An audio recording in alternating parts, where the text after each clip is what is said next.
speak it, read and write it too. Is your name? What is your name? My name is Sania. मेरा नाम सानिया है.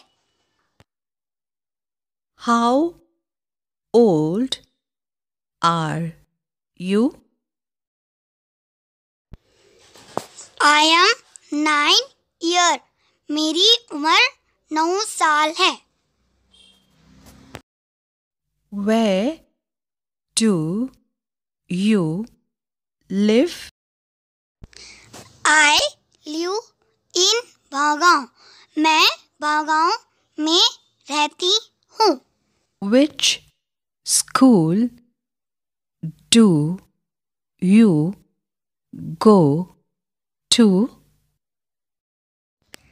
जिला परिषद primary Urdu school भागांव. अल्फाज मायने. What यानी क्या.